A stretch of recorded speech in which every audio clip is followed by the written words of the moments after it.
First little one, she's an IVF baby, and the second one is actually natural. So yeah, massive miracle. I still can't believe it now, to be honest with you.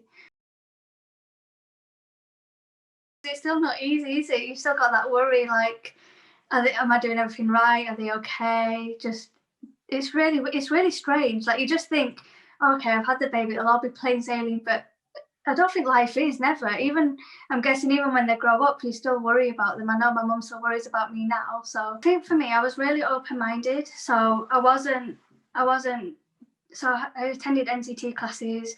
We discussed like different ways of feeding the baby after it's born. But I'm definitely going to breastfeed, or I'm definitely going to give formula. I was just in between. I'm like, oh, I'm going to give it a go. If it works, it's fine. If it doesn't, then it doesn't. But then what happened was I ended up doing a lot of reading. I think just after I gave birth, and the more I read, the more I wanted to breastfeed.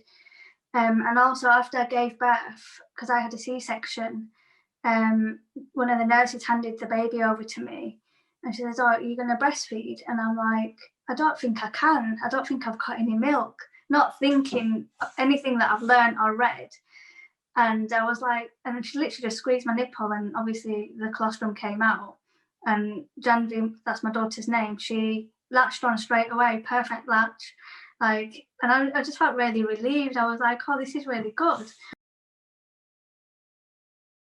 And then I came home, and that's when things got a bit weird. Like, I don't think I was feeding her long enough, but what happened was on the third day, when the midwife came to check Janvi's weight, her weight dropped.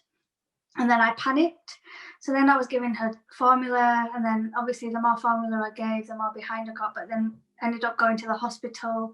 And then as soon as I gave that formula, I felt like I was just playing catch up. And then I just lost my confidence. And I knew I could breastfeed, obviously. So when I was at hospital, they gave me a breast pump, and it was so good. Like, my milk came through whilst I was at hospital after Johnny's weight had lost. I think I was there for 2 days, and her weight did go back up, but I just couldn't get past. I just wanted to get out of hospital. But what I should have done, which I realise now, and I guess I was really hormonal at the time, was stayed in hospital, let them help me. I just couldn't. I did everything. I tried to do everything I could, but then I was like breastfeeding, giving formula, and then expressing at the same time, and it was really time consuming. And I was probably giving more formula than my breast milk.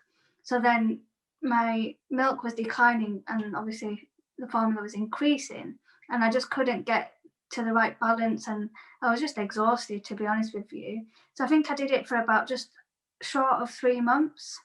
I just wanted to get out of the house afterwards, and I'm like, I'm just gonna have to I just couldn't do all 3 because it, like I said, it was time consuming. So, and then I ended up just for myself, like slowly stop reducing the breastfeed and increasing the formula. And obviously I'm expecting again, so I feel like I'm more ready this time, and I'm hoping from lessons that have been learned that I'm gonna, if I need the support, I will let them support me rather than pushing people away. I felt like I didn't have the right support network, and one thing I've learned is when you speak to other people that have predominantly breastfed or breastfed in the way that you want to, you've got someone to lean on. So that was it. That was another issue. So it's having people around you in the support network that understand what you're going through and helping you out and giving you the right information. I think I made the right decisions at the right time, but I think I should have been a bit more prepared. And maybe if I had spoken to people that had breastfed, and I think it might have helped more. Like, I think I said to Hemma at the time, like, I really wish I met you beforehand rather than after I had the baby, because it's just having the information and generating that information, taking it all in, that really helps. And I think it's like, it really helps talking to other mums that have got children or babies at a similar age or similar stage in their life, because you just bounce off each other and you share ideas, and that's what it is. Like, don't get me wrong, I think books and stuff and the not the media, sorry, the online information, it is really good, but it's how you interpret it, it's how you use it. And it's just like, I know when I have my my little one, like, who knows what it's going to be like. I mean, no one can predict these things because every baby and every child's different. So I think when I was given the chance when I got pregnant with Janvi, like, I was just amazed. But then when I struggled when she was born, I felt guilty because I'd put myself through so much. I wanted it more than anyone. Well, not more than anyone, but I just wanted it so badly. Then I was just like, but why am I failing her? Why can't I do what I want to do? It's just how you see things and how you deal with things. And that's one thing I've got out of it is not everything's plain sailing. You're going to have challenges, but it's how you face the challenges and how you deal with it. And not everything is your fault. Like you said, you've not killed the baby. Like, and there's no book to say what you're doing is right or wrong. Like, there's nothing. It's just.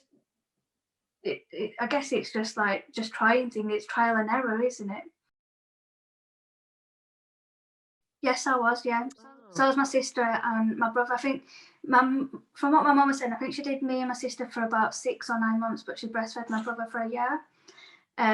So like, it was really helpful having her to speak to over the phone. I mean, she lives in Bradford, so it was really handy. I work in projects, so I'm a project analyst.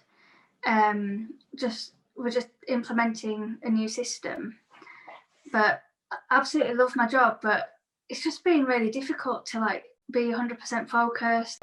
I didn't go back to my original job, but I went back to a similar role, a very similar role, but I just felt like I was starting again. Like, I think I have really struggled. When I look back, I have really struggled. Like, I went back in June, had Janvi with me for 3 months, and then she started nursery in September.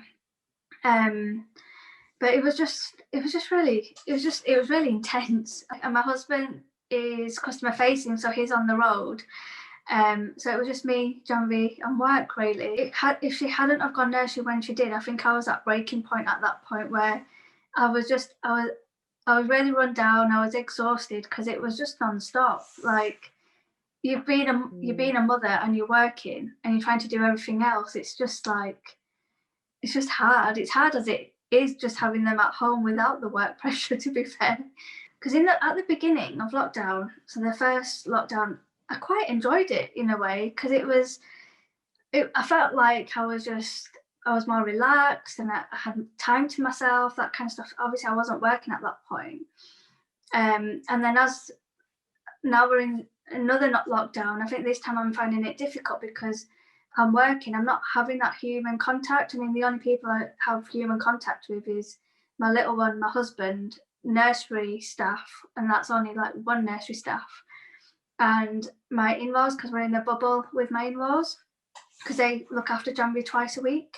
But other than that, like, I hardly go to the supermarket because I'm pregnant again. I'm just trying to be as safe as possible.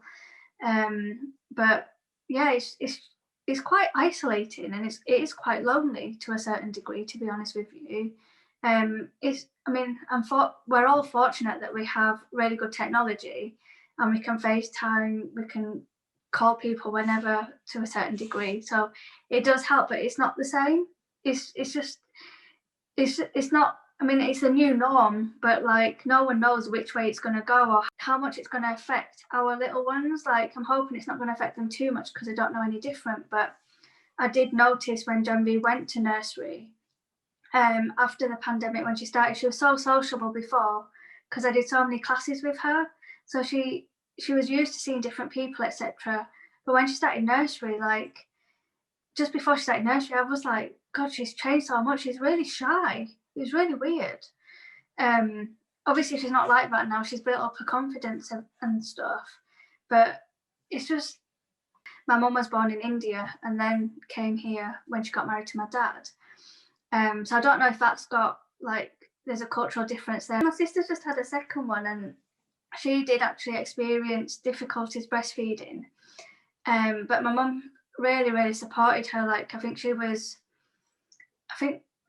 and she says, he's just not settled. He's not settled. And then my mum was like, is he pooing and weeing, etc. Just try to keep him on the breast for until he latches off. And then she tried that, and then I think he had a bit of reflux problem. But my mum said that was just perfectly normal. But I think sometimes just being away, just because my mum lives in Bradford and she lives in Basingstoke, just the distance, it's just really difficult, isn't it? Whereas when you have someone supporting you face to face and you have that human contact, I think it makes a huge difference. I mean, one thing I've learned as well is to like trust your instinct. Like, you know the baby better than anyone else. It's really difficult, isn't it? Like, I think, like, I don't know, I know you get parental leave and all that kind of stuff, shared parental leave, but it's always the women that are putting their career on hold to raise the kids. Even in the pandemic, like, I've heard that it's the women that are sacrificing their jobs to be there for the kids, to home study them, while their partner is like trying to keep the job as much as possible and just do things. But it's really difficult, isn't it? Like, why is it always the women that have to make the sacrifices?